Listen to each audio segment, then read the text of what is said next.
जब ऐसी बात आई भगवान जी लेके चले, लेके चलने के बाद अब रास्ते में जब बताते गए, बोले करे तो करे क्या। उनके मन में अब विचार आया कि अब अमर कथा लगता है कि अब सुनाएंगे ये।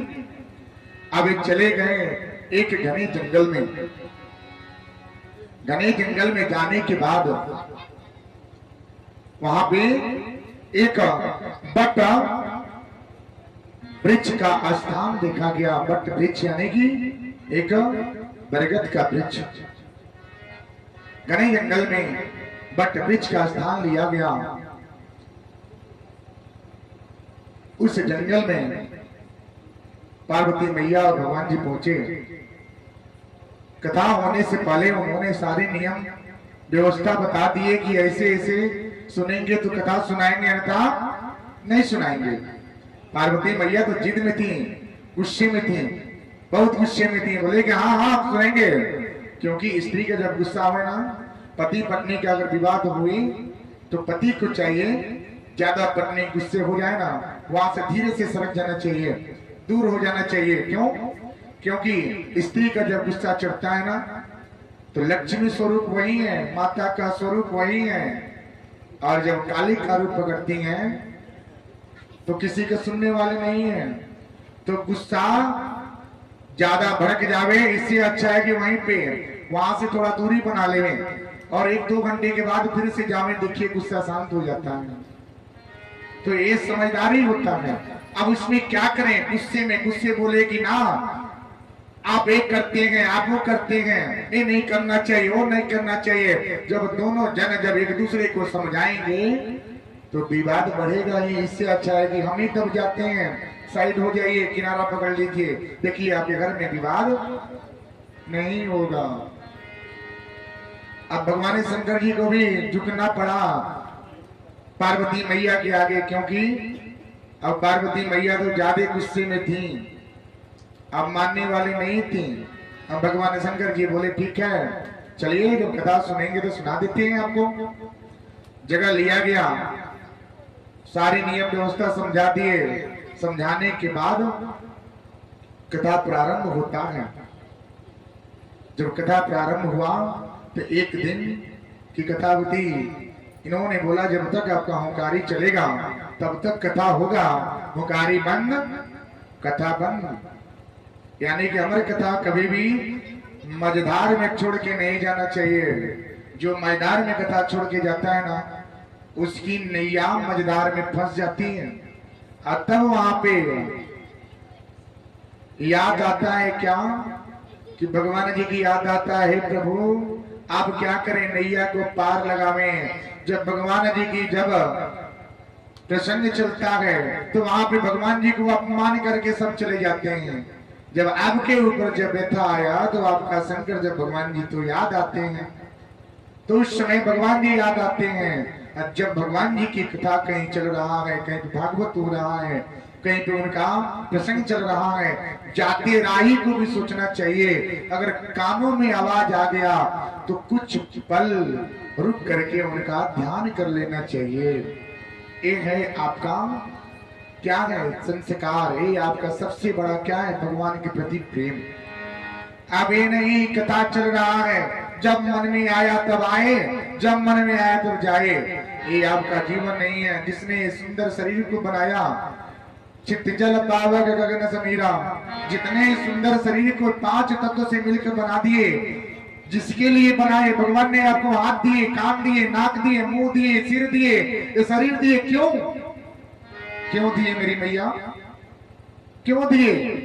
कोई बतावे क्यों दिए? केवल अपने स्वरूप बनाने के लिए, अपने अच्छे सौंदर्य करने के लिए, अपने अच्छे वस्त्र पहनने के लिए, अच्छे भोजन करने के लिए, अच्छे मकान में रहने के लिए ना। इस सुंदर शरीर का निर्माण हुआ है, क्यों हुआ है? क्यों हुआ है? क्योंकि भगवान जी ने आपको हाथ दिए जुड़ने के लिए, आंख दिए ध्यान लगाने के लिए, कान दिए सुनने के लिए, मस्तिष्क दिए झुकाने के लिए, क्या कि हम आपके आगे क्या करते हैं, वंदन करते हैं, सिर को झुकाते हैं कि हे प्रभु आप क्या करें, हमारे सब कष्ट को क्या करें, दूर करें। इतना ही कर्म नहीं हो पाता मेरी मैया ना, इतना ही कर्म नहीं हो पाता। जब इतना कर्म करेंगे ना तब आप अपने जीवन में कभी कष्ट का सामना नहीं कर सकते। भाग्य आपका साथ ना देना, जब आपका भाग्य साथ ना देता हो तो उस समय आपको उपाय करना चाहिए। क्या उपाय करना चाहिए मैं बतलाता हूं, इसे नोट कर लीजिएगा। क्या उपाय है? पहला उपाय, अगर आपको गृहस्थ जीवन में, क्रियाकलाप में या धन में या नौकरी पेशे में बाधा अगर पहुंचती है तो क्या करें, तुलसी जी के पास आप दीपक का संध्या टाइम में क्या करें, प्रतिरोज दीपक जलाने कामना करेंगे, हे तुलसी मैया एक कामना से हम दीपक जला रहे हैं, हमारी कामना क्या करें, सिद्ध करें। ये आपकी कामना से मन की मुरादें पूरा हो जाएगा। दूसरा, सुबह उठते ही आप क्या करें, सुबह उठते ही दर्शन करें, क्राग्रे वस्ते लक्ष्मी, क्राग्रे वस्ते लक्ष्मी, यानी कि आप प्रातः काल उठिए और अपने कर को देखिए, कर को देखिए, कर माने हाथ, कि कर के हाथ में क्या है, लक्ष्मी जी का वास होता है। कर मध्य सरस्वती, कर मूले गोविंदा प्रभाते कर दर्शनम। ठीक है, तो प्रातः काल उठ करके अपने हाथ को देखिए, हाथ को देखने के बाद माथे पे लगाइए, ये आपका सबसे पहला कर्तव्य होता है भाग्य उदय होने का। यहाँ पे क्या करते हैं, बिस्तर चुड़ते हैं, यहाँ तक बिस्तर भी पड़ा रहता है, दिन निकल जाता है, दिन खत्म भी हो जाता है, लेकिन बिस्तर कभी नहीं रखा जाता, वैसे ही पड़ा रहता है। तो ऐसे नहीं करना चाहिए, दरिद्रता आता है और आपका भाग्य जो उदय होगा ना वो बाधा पहुंच जाता है। तो कभी भी सुबह उठे अपने हाथ को देखें, उसके बाद आप कहीं जाएं, आपका कार्य बनेगा और भाग्य का उदय होगा। तीसरा क्या है, शुक्रवार के दिन अगर आप चप्पल जूते खरीदें तो शुक्रवार के दिन ही खरीदा जाता है, शनिवार के दिन न खरीदें। शुक्रवार के दिन चप्पल अगर जूते खरीदते हैं, इससे भाग्य की उदय होती है, घर में सुख शांति मिलता है, पूरा परिवार कुशल मंगल को प्राप्त होता है। उसके बाद सोने से पहले स्त्रियां ध्यान दें, जो भी माताएं हैं ध्यान दीजिए, आप सोने जाते हैं, सोने से पहले आप क्या करें, चौथा, सोने से पहले अपने जो रसोई घर है उसको पूरी तरह से साफ कर दें, क्योंकि उसमें अन्नपूर्णा देवी का वास होता है और उसी से आपका अन्न चलता है, उसी से भाग्य का उदय होता है मेरी मैया। तो उसकी सफाई करें, सोने से पहले उसकी सफाई कर दें, उसके बाद आप सोने जावें, इससे भाग्य उदय होता है। पांचवा, पूजा घर में क्या करें, कभी भी पूजा घर हो आपका, जहाँ पे आप पूजन करें, पूजन पाठ करते हैं, बत्ती धूपबत्ती जलता है, वहां पे शंख रखें, शंख या लक्ष्मी नारायण यानी शंख रखते हैं, शंख की पूजा करें, उससे आपका भाग्य उदय होता है और आपका पूरा परिवार कुशल मंगल को प्राप्त होता है। अब यही अब कथा प्रारंभ होता है, जब अब इसी मास में आप देखते हैं ना, श्रावण मास भगवान शंकर जी की पूजा होती है, त्रयोदशी, त्रयोदशी पे विशेष महत्व होता है। त्रयोदशी व्रत क्या है, क्यों इतना इसका महत्व है, एक इस पे दो शब्द बता देते हैं, ध्यान से सुन लीजिएगा, क्योंकि समय चल रहा है, भगवान शंकर जी की कथा चल रही है, तो इसमें भगवान शंकर जी का नाम आ रहा है। तो त्रयोदशी क्या है, कैसे त्रयोदशी का महत्व है, कारण क्या है। एक बार एक शिकारी था, वो शिकारी जंगल में गया शिकार खेलने, जब जंगल में शिकार खेलने गया, उसके छोटे बच्चे थे, उसका परिवार भी था, वो प्रतिरोज क्या करता था, एक जीव हत्या करता था और उसी जीव हत्या से वो शिकार लेकर के जाता था, पूरा परिवार उसको सेवन करता था, उसे भरण पोषण होती थी। एक दिन की बात है, वही शिकारी उसी जंगल में, घने जंगल में गया और जाने के बाद एक वृक्ष पे बैठ जाता है।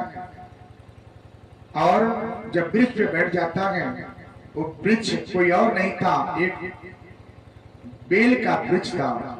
उसी बेल वृक्ष पे बैठ जाता है और बैठने के बाद इंतजार करने लगता है कि शिकार कब आवे, सामने आवे। वो इंतजार करते करते कुछ पल व्यतीत हो जाता है, भूख जोर से लगती है, प्यास लगी रहती है। सोचता है क्या कि आज हमारे घर पे सब लोग भूखे प्यासे हैं, कैसे उनका जीवन चलेगा, मेरी माँ कैसे चलेगा। यही दोहरा रहा है, भगवान से नाम ले रहा है। सोचते सोचते क्या हुआ, एक हिरन आती है। एक हिरन मतलब आती है, आने के बाद आगे जब आ जाती है, वैसे बाण सांपता है, हिरन बोलती है कि ठहर जाओ, मुझे मत मारो, मुझे मत मारो। मेरा पति और मेरा बच्चा क्या है, इंतजार कर रहे होंगे। हमारे एक पुत्री और एक पुत्र और मेरे पति इंतजार करते हैं, कर रहे होंगे। आप मुझे क्या करें, न मारें, आप वो क्या करें, थोड़ा मिलने का समय दे दीजिए, हम जा करके मिल के आएंगे। तब क्या करना, आप मुझे मार देना और अब लेके शिकार करके लेके चली जाना। अब ये शिकारी बोला क्या ना, आप मीठी मीठी बातों में मुझे बहला रही हैं, तुम बहला रही हो। बोले ना, मैं वचन देती हूँ, मेरे पति और मेरे बच्चे इंतजार कर रहे हैं, आप बस मिलने का समय दीजिए, हम स्वयं चले आएंगे आपके पास और आप क्या करना, मुझे मार देना। शिकारी सोच में पड़ गया, करे तो करे क्या, धर्म संकट की बात आ गई। धर्म संकट की बात आगे आ गई, करे तो करे क्या। अब बोले क्या, अगर जीव हत्या करते हैं, जीव हत्या करके परिवार का पालन पोषण करते हैं, इसमें पाप नहीं लगता, छोड़ते हैं तभी पाप से हम वंचित होते हैं, करे तो करे क्या। उसने अब ध्यान किया, बोले क्या ठीक है, जाओ चले जाओ। वो गई, कुछ समय व्यतीत हो गया। अब शिकारी क्या किया, अब इतना गुस्सा चढ़ गया, भूख लग रही थी, प्यास लग रही थी, भूख प्यास से और उस बेलपत्र से क्या करता था, एक बेलपत्र तोड़ा और गुस्से से, आपके गुस्सा चढ़ता है ना, ऐसे कपड़े लपेटते हैं, ऐसे करते हैं, बहुत गुस्सा चढ़ता है। अब क्या करते हैं, कितने लोगों का एक बहुत बड़ा क्या है, एक बुरी लत लग जाती है, क्या करते हैं, दांतों से नाखून काटते हैं, ज्यादा गुस्सा चढ़ता है तो। ऐसा नहीं करना चाहिए, ऐसा करने से आपके घर पे कभी शांति नहीं मिलता, दरिद्रता छा जाता है। जितना गुस्सा चढ़े ना, इसे नाखून को दांतों के पास लेके नहीं जाना चाहिए। अब एक गुस्से से पूरी तरह से तप रहा था और गुस्से से क्या किया, बेलपत्र, गुस्से के मारे वो बेलपत्र थोड़ा फेंक रहा था, नीचे फेंक दिया। वो बेलपत्र आया और नीचे गिरा, नीचे गिरा। गिरने के बाद फिर से अब उसके पति का आगमन होता है, हिरनी के पति आते हैं। जैसे आगे आए, इन्होंने बाण साधा और बाण साधा तो बोला क्या, अरे मुझे मत मारो, हमारी पत्नी सुबह से दिखी नहीं है, उसके बेटी जो है, उसके पुत्र हैं, भूखे हैं, तब से उनकी हम ढूंढने के लिए उनको निकले हैं, आप मुझे मत मारो। अब धर्म संकट में पड़ता गया, उलझता गया, करे तो करे क्या। बोले कि मारो नहीं तो मेरा परिवार चलेगा कैसे। इन्हें भी वही आश्वासन दिया कि क्या, कि मुझे क्या करें, हम अपने पत्नी को ढूंढ करके जब अपने बच्चों के पास कर देंगे और चले आएंगे तो तुम मुझे क्या करना, मार देना और अपना शिकार करके घर पे लेके चले जाना। अभी शिकारी के पास धर्म संकट आ गया, करे तो करे क्या। फिर से वही बात आया, उसने ने बोला क्या ठीक है, जाओ तुम भी भाई अपना काम कर लो। एक गुस्से से और व्याकुल हो रहा था, फिर से बेलपत्र थोड़ा फेंक दिया नीचे, बेलपत्र नीचे फेंक दिया। उसके बाद अब बच्चे आते हैं, एक बच्चा आता है, हिरनी का एक बच्चा आता है और आकर के वैसी जगह पे खड़ा हो गया। अब ये बोला क्या, लगता है कि वही है। जैसे शिकारी ने बाण साधा, उसने सोचा क्या, वो बोला कि मुझे मारो मत, मेरी माँ मुझसे सुबह से दूर हो गई है, हम दूर हैं, सुबह से दूर हो गए हैं, हम भूखे हैं, प्यासे हैं और अभी तक कुछ ग्रहण नहीं किए हैं। हम उनकी अपनी मां को ढूंढने के लिए, अपने पिता को ढूंढने के लिए हम आए हैं। आपके भी बच्चे होंगे, सोचिएगा कि आपके बच्चों को भी भूख लगती होगी।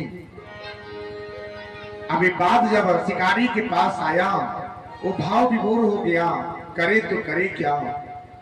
अब वो बच्चा बोला क्या, जब मैं अपने माता और पिता को ढूंढ करके जब घर पे कर देंगे, उसके बाद हम खुद चले आएंगे और आने के बाद आपके पास खड़े हो जाएंगे, आप शिकार कर लेना और मुझे लेकर के चले जाना।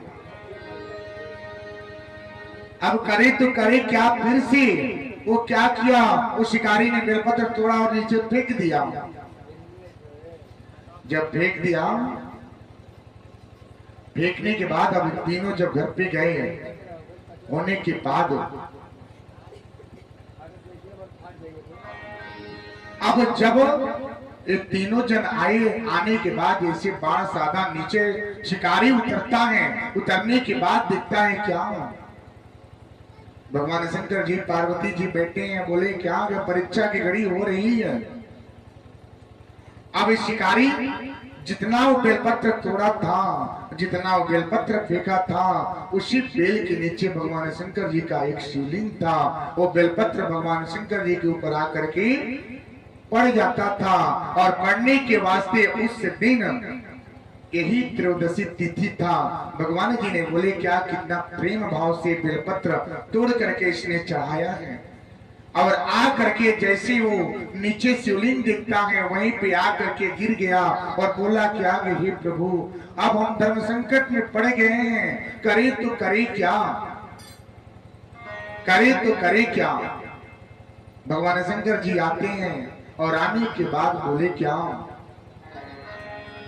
कि तुमने जितना पाप किया है, जितना अभी तक पाप किए, उस सब पापों की प्रायश्चित हो गया, क्योंकि आपने जीव हत्या नहीं किए और अपने ना खा करके, अपने परिवार का भरण पोषण न करके आपने इस जीव परिवार की रक्षा किया है। इसे आपके पाप क्या है, दूर हो गया है। और दूर होने से मैं आपको क्या करता हूँ, प्रदान देता हूँ, आशीर्वाद देता हूँ क्या, कि यही समय जो शिकारी था, जब भगवान जी ने त्रेता युग में जब राम के अवतार लिए, वही निषाद राज भील बना और भील बन करके प्रभु सेवा करके भगवान चरण का धो करके अपने पूरे परिवार को बैकुंठ धाम की यात्रा पे कराया। वही त्रयोदशी तिथि पे ये व्रत का महत्व होता है। उसी सब स्त्रियां जितनी भी हैं, सब लोग भगवान जी को पूजती हैं। बेलपत्र का महत्व होता है। उसी शिवलिंग पे, वहां पे एक शिवलिंग तैयार हुआ, उसी पे बेलपत्र चढ़ा। भगवान शंकर जी उनको आशीर्वाद दे करके बोले क्या, कि आपके हर पाप, जितना पाप किए सब खत्म हुआ। वो हिरण्य जो थी वो भी एक अवतार थे, जो इनकी परीक्षा लेने के लिए आए थे कि कितने इनके पास दया है। तो सोचिए